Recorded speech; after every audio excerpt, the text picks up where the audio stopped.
Harry Truman famously had on his desk a plaque that said, "The buck stops here."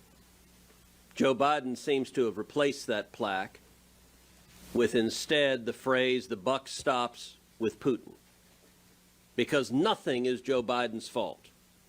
Well, I'll tell you what, the little stickers on gas pumps all across the country illustrate the American people know exactly whose fault this is.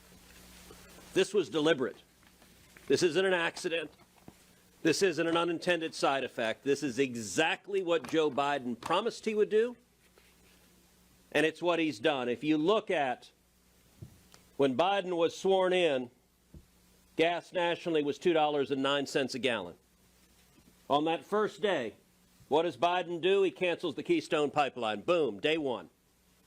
What does he do after that? January 27th, a week later. He halts all new oil and gas leases on federal land, both onshore and offshore. Federal land, onshore and offshore, comprises roughly 25% of U.S. oil and gas production.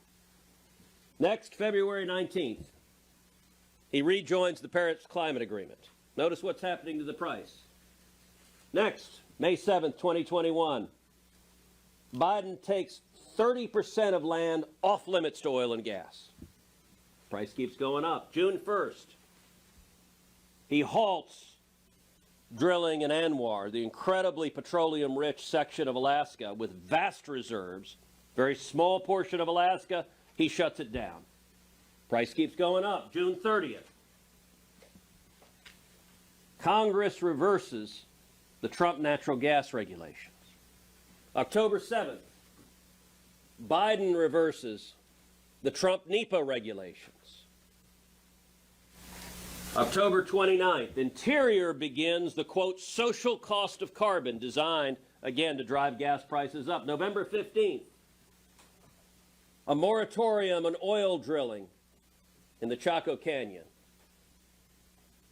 And then February 24th, Russia invades Ukraine. By the way, Biden is trying to blame Putin for the increase. And listen, Putin bears some responsibility for that increase, but he doesn't bear responsibility for all of this.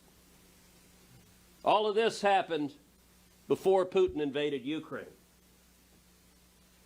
March 1st, Biden releases oil from the Strategic Petroleum Reserve. March 21st, the SEC proposes an anti-oil rule. Let's shut off equity. By the way, you combine that with the banking regulators that Biden put forth, who are trying to shut off debt. So if you have no equity for drilling oil and gas, and you have no debt for drilling oil and gas, you know what that means? You have no money for drilling oil and gas.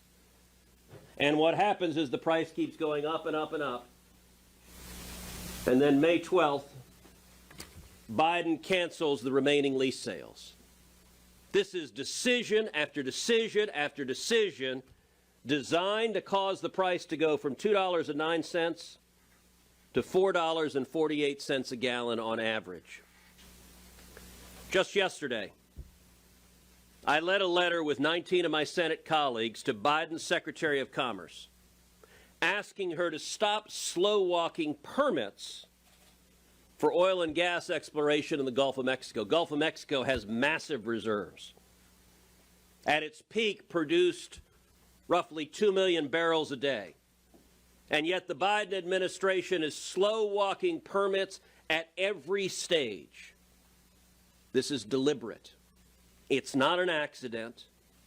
It's the radical Green New Deal politics, because Joe Biden believes if gas is $5 a gallon or $6 a gallon or $10 a gallon, that if he imposes enough pain on working men and women, if he has enough moms that have to spend $100 to fill their minivan,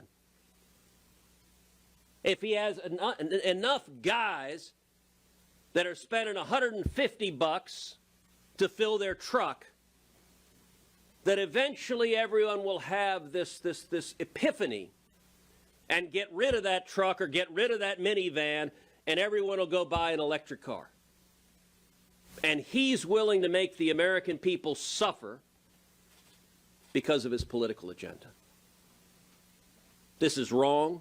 It's cynical. It's abusive. It's cruel. It's hurting the most vulnerable in our country. And it's all deliberate.